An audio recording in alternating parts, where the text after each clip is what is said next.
I'm a little nervous, but I'm stepping forward into growth and not back into safety. I loved that. So today I'm going to have a bit of a chat to you about some of the work my team's been doing looking at building the agricultural talent pipeline, talking about attraction, development and retention of people in agriculture. So the team I work in, the Agricultural Education and Extension Research Cluster, we're actually a group of evidence-based practitioners who generate new knowledge to solve real-world problems with the agricultural supply chain and across the education continuum to promote lifelong learning for a stronger agricultural sector, which is, I guess, our purpose statement, and a real mouthful to say, but it basically means we're trying to work on all of these different little projects, piecing together how we can build this talent pipeline we need in agriculture. So up on the slide are some projects we've been working on over the last 12 months. So you can see we've got projects with primary school, secondary school. We do a lot of work with teachers and career advisors. We're exploring some of those transitions to work or tertiary study pathways and training. And then when we're getting into that adult workforce population, we're looking at upskilling people around digital transformation that's happening in ag. We're looking at some projects on-farm work culture. And then we've got like a small scoping study where we're looking at a bit of diversity and inclusion practices in the cotton industry at the moment. So we are a multidisciplinary team, which can be challenging, but I do actually think it adds to the rigour of our work. So we have members of our team who specialise in agricultural science. We have educators, so Nikki Kelly, who was here this week, has an education background. I've got a career development and a psychology background, and then our team leader, Amy Cosby, has business and law, and then we also have a heap of wonderful people who aren't researchers in our team, but certainly add to the effectiveness of our programs. They have specialties in journalism and communication. And we need all of those different kinds of lenses to really do our work well. We're geographically dispersed, so up and down the eastern seaboard. I'm in Melbourne, don't hold it against me. And these are some of our project partners we work with. So we are able to be successful in our work because of the generosity of industry. And that's just not in funding these kinds of action research projects. It is an in-kind contribution and sharing their knowledge. It just adds so much to the work that we do. Thanks, Jenny Hughes, you're one of those. I wanted to put up this slide to start with. So this is just some data I pulled from our Race Gippsland project. This was an entries survey that students did, and I guess I wanted to illustrate to you. So we do look at career interests when we're trying to increase aspirations to careers, because we know career interests are associated with people's satisfaction that they've made a good career choice. What I wanted to highlight is that you can see on the left here, we've got where students have responded to agricultural is interesting to me. And then we can actually see a shift in those responses downward to, I think I could do something I'm interested in and good at in the agriculture industry. And then finally to, I'm actually interested in pursuing a career in the ag industry. And so what I wanted to highlight is it actually takes something more to shift people from just ag is interesting to me to I actually want to do that. Let's check in on the assumptions that we often make when we're talking about careers in ag. So the problem has often been defined as one of an awareness or a knowledge deficit issue. So, people just don't know what we do. The perception isn't actually the reality. The career pathways are not clear.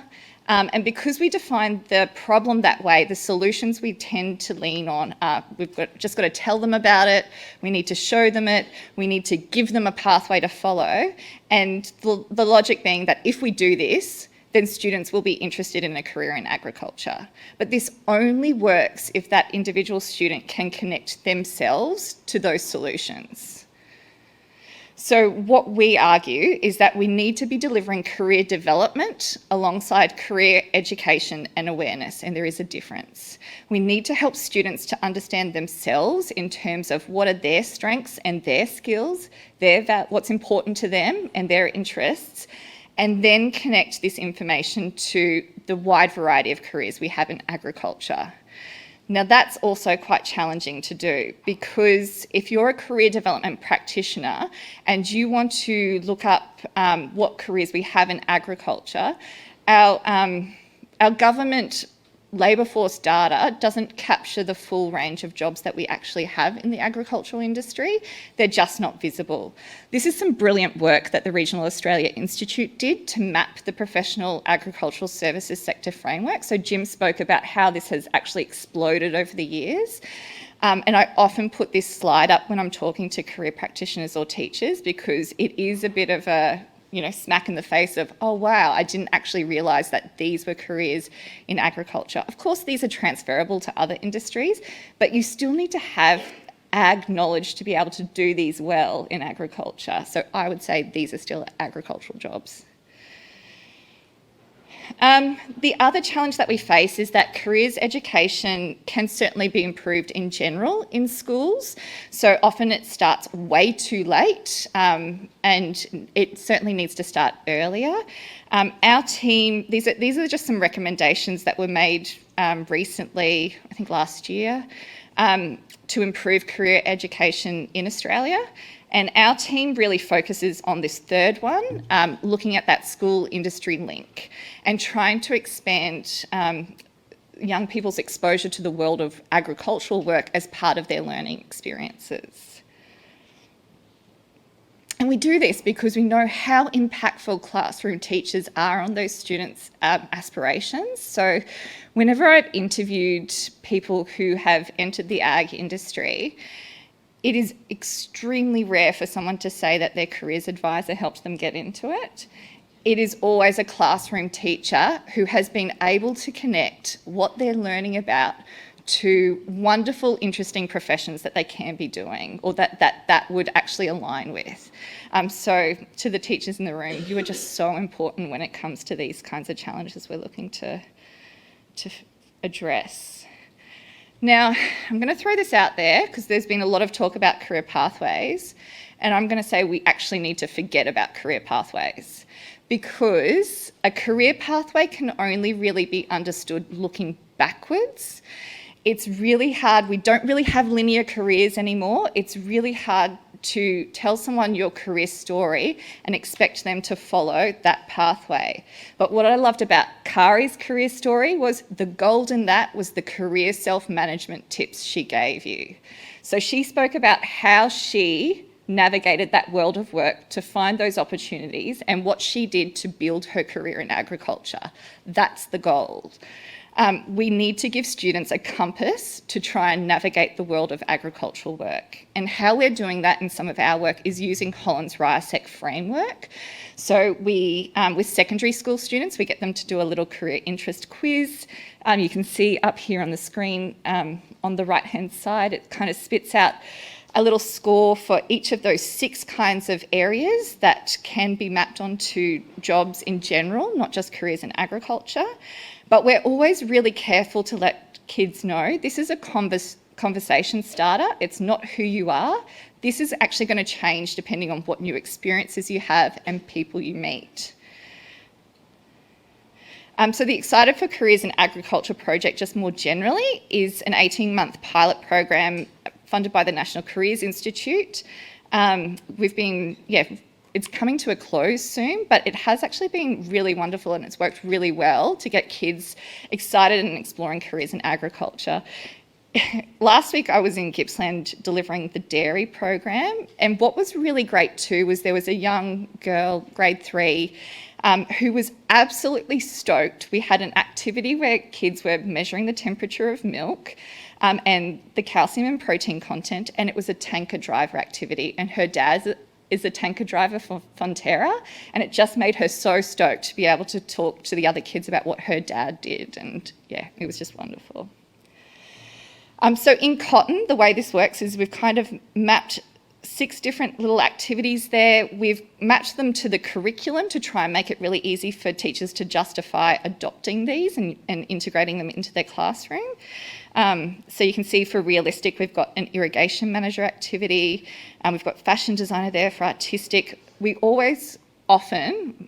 usually put farmer in enterprising, The reason why we do that is often young people see all of the images of farmers that are really based on that realistic kind of aspect of farmers' jobs. But we know that farmers are often, usually, enterprising first, investigative second, and then realistic third. So we really try and open them up to that idea of the decision-making that farmers need to do, which is really fun. That's just an example of the agronomist activity. Amy Snowden, does this look familiar to you? Amy in the audience helped us design this. I also just wanted to let you know, so behind these activities, this is kind of the engine room that these are the levers we're trying to pull to really raise the career aspirations of young people. We're trying to boost their self-efficacy, so their confidence to do certain tasks. We're trying to widen their perceptions of the outcomes that different careers can offer them in agriculture in terms of, rewarding, purposeful, the opportunity to do something fun, be outdoors, all of those wonderful things. And the way we do that is we try and give them experiences that allow them to observe people working in agriculture, have people working in agriculture certainly talk to them and persuade them about the benefits of working in ag. We give them direct hands-on experiences, and we always try and make it really fun because that emotional aspect actually sticks with them. This is just a bit about, so self-efficacy is actually not just general confidence, I can do things, it's specific. So you could be self-efficacious about driving a car, but not fixing a car. So it's really important we improve that. And then for outcome expectations, this is a slide I actually presented as part of a My Future webinar. I went to Twitter and just asked people in ag on Twitter, tell me what your job is and why you love it. And you can see there, I love being able to actually see what I've achieved. That's actually like such a wonderful thing about ag, working with people, teaching people new things. It's living in incredible rural communities. There are just so many great stories and advocates for our industry out there. These are just some photos of some of the things we've done with students. So you can see, they're taking a tour. We've got people coming in, running activities. That's Molly walking them through an activity outside and giving them lots of experiences. And just having fun, so important. I love the one of the kids getting their hands all muddy. I think that's great. If we've sparked an interest and we're attracting people to our industry, we also then need to think about what can we do to make sure we retain them when we get them. This is some work that was done by AgriFutures last year, and generally there is a perception issue around agriculture. So often the community has worse perceptions of agriculture than what the actual workforce does, except on this one point. For negative work culture, people working in ag actually rated this as more of an issue than the general community thought it was. So that means we don't actually have a perception problem there. We have a reality problem that we absolutely need to address. If we're going to invite people into our house, we need to make sure it's in order. So we really need to make sure that we're working on projects that support people to improve their workforce cultures. And I guess I put up that little quote, everyone is welcome is drastically different from we built this with you in mind. Because if we're going to invite people from diverse backgrounds, or we want more diversity in ag, we need to think about who have we actually designed these workplaces for. So Jim sort of spoke earlier about, in the 1950s where we were at, ag wasn't designed for everyone back then. We need to talk about how we can adapt and change our workplaces there. How am I going for time? Oh, okay. I might actually wrap it up there. I did have a couple more slides, but I guess the reason why we need to look at this too is that our retention, how we retain people actually becomes our authentic attraction story, and it really allows us to get that story out there to people. So thanks for listening.